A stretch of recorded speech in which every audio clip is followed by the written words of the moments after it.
नमस्कार, व्योम टीवी के पेज में मैं उमेश श्रीमान आपका स्वागत करता हूं। मुझे तो अपनों ने लूटा, गैरों में कहां दम था।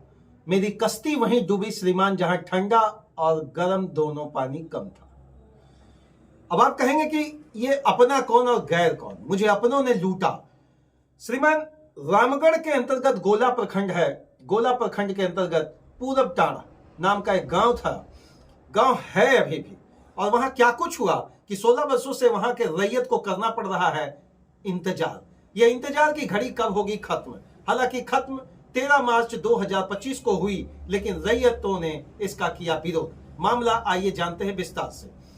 2009 में वहां पर मुकुंद प्राइवेट लिमिटेड नाम का एक कंपनी का स्थापना करना था और उसके और झारखंड सरकार के बीच में एक एमओयू हुआ था।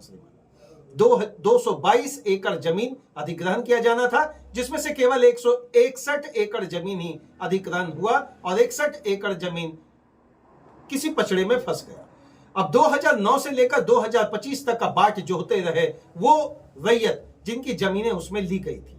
लैंड एक्विजिशन बिल 2013 की अगर हम बात करें तो उसमें स्पष्ट तरीके से कहा गया कि अगर किसी कारणवश 5 वर्ष तक कंपनी काम शुरू नहीं करता है तो रैयतों को जमीन वापस की जाएगी।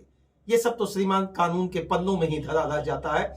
संविधान का वह पन्ना जो रैयतों को मुंह दिखाता हमेशा रहता है, उन गरीब रैयतों को जो हमेशा किसी आस पे लगे रहते हैं। मुकुंद प्राइवेट लिमिटेड ने 2009 में मात्र 1200 से 1300 रुपया प्रति डिसमिल जमीन लिया था।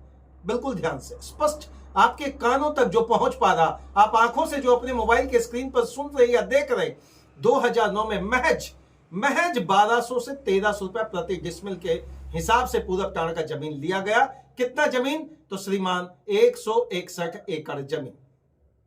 अनेक वादे किए गए, बच्चों के लिए स्कूल खोला जाएगा, प्राथमिक स्वास्थ्य केंद्र खोला जाएगा, लेकिन अधर में सब लटका रहा।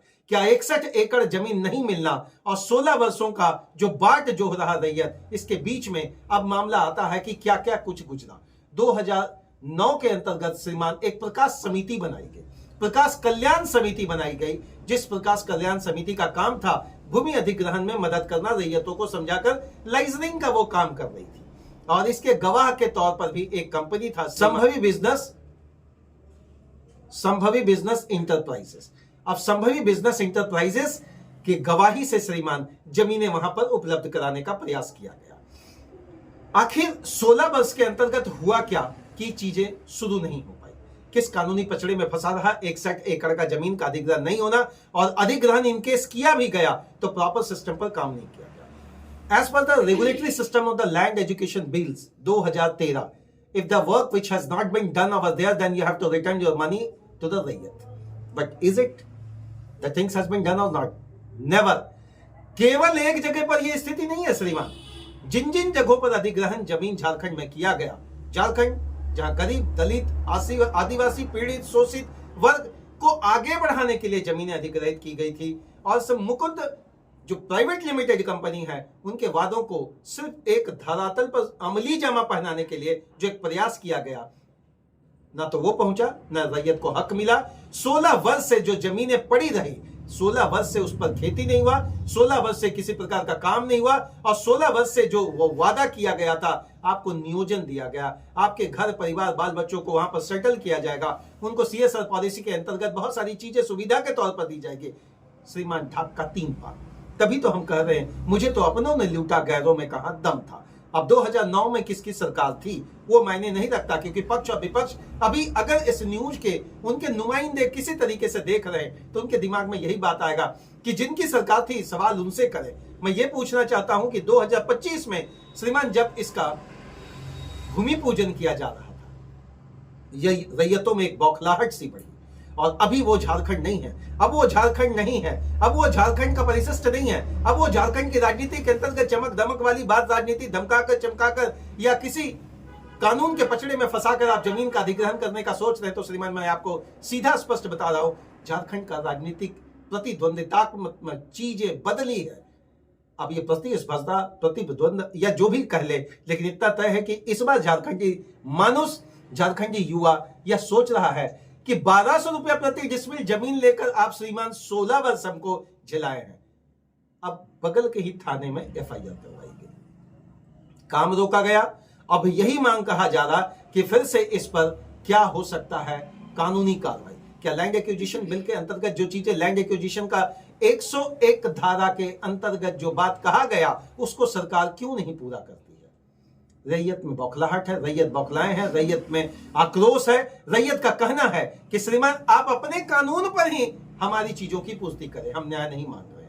अब रामगढ़ के जितने भी जनप्रतिनिधि हैं जो लंबे समय से राजनीति कर रहे हैं, जो रामगढ़ के गोला प्रखंड के अंतर्गत जितने भी श्रीमान छोटे से लेकर बड़े जनप्रतिनिधि हैं, क्या उनके कान तक ये बात नहीं पहुंचा? पूरब टांड़ के 161 एकड़ जमीन के रैयत के दर्द को समझने के लिए क्या किसी प्रकार की भारतीय दंड संहिता की धारा उस कंपनी को दंड दिलाने के लिए काफी नहीं, या नया संशोधन करके एक नया कानून बनाना पड़ेगा? श्रीमान, विकास कहें या विनाश, क्या विकास और विनाश के बीच में जो पिसता रहता है रैयत, यह एक कानूनी पचड़ा है? इन्हीं सारी चीजों को लेकर जब आप आवाज उठाते हैं तो आम आदमी पर होता है एफआईआर, आम आदमी पर चलता है डंडा, आम आदमी पर चलता है राजनीतिक हथकंडा, और पक्ष विपक्ष के बीच में केवल फेंका फेंकी चलता है श्रीमान, टेनिस बॉल का उस बॉल की तरह जो हमेशा कोर्ट का कभी दायां कभी बायां बदलता है, लेकिन वो रहता तो बॉल ही है। रैयत का बात कैसे होगा पूरा? 13 मार्च 2025 से बातें शुरू की गई और अब शिलान्यास को रोका जाना ही क्या काफी है, या वाकई इस वहां फैक्ट्री बनेगी? मुकुंद प्राइवेट लिमिटेड ने जो ठाना है उसको धरातल पर लाना है, या वाकई जमीन वापस देकर जाना है? इन्हीं चंद प्रश्नों के साथ श्रीमान उलझा हुआ है गोला प्रखंड का पूरब टांड़ का क्षेत्र। बहुत बहुत धन्यवाद आप सभी का। जो भी मुद्दा होगा आप नीचे कमेंट बॉक्स में जरूर टाइप करें। मुखरता प्रखरता के साथ हम तो पूछेंगे रैयतों के द्वारा लिया गया जमीन और धारा 101 के अंतर्गत जो बातें 2013 के लैंड एक्विजिशन बिल में कही जा रही है उसको सरकार पूरा क्यों नहीं करती? 1200 रुपया प्रति डिसमिल के मामला से केवल ग्रामीणों को बहला फुसलाकर आप आज की राजनीति में उनके अधिग्रहण को उनके ही क्षेत्र में अगर मात देना चाहते हैं तो श्रीमान आपको शतरंज का वो खेल फिर खेलना पड़ेगा, जहां पर ब्रिटिश सरकार के हुकूमत के अंतर्गत रॉलेट एक्ट लाना पड़ेगा। क्या रॉलेट एक्ट संभव है? ना अपील, ना दलील, ना वकील। मुझे तो एक ही बात समझ में आता है श्रीमान, अब होगा आंदोलन और आगाज जो हर क्षेत्र में युवा के प्रति। बहुत बहुत धन्यवाद। मुखरता के साथ अपना हक की लड़ाई श्रीमान कभी असंवैधानिक नहीं कही जा सकती। तब तक के लिए आप सभी को झारखंडी जोहार और बहुत बहुत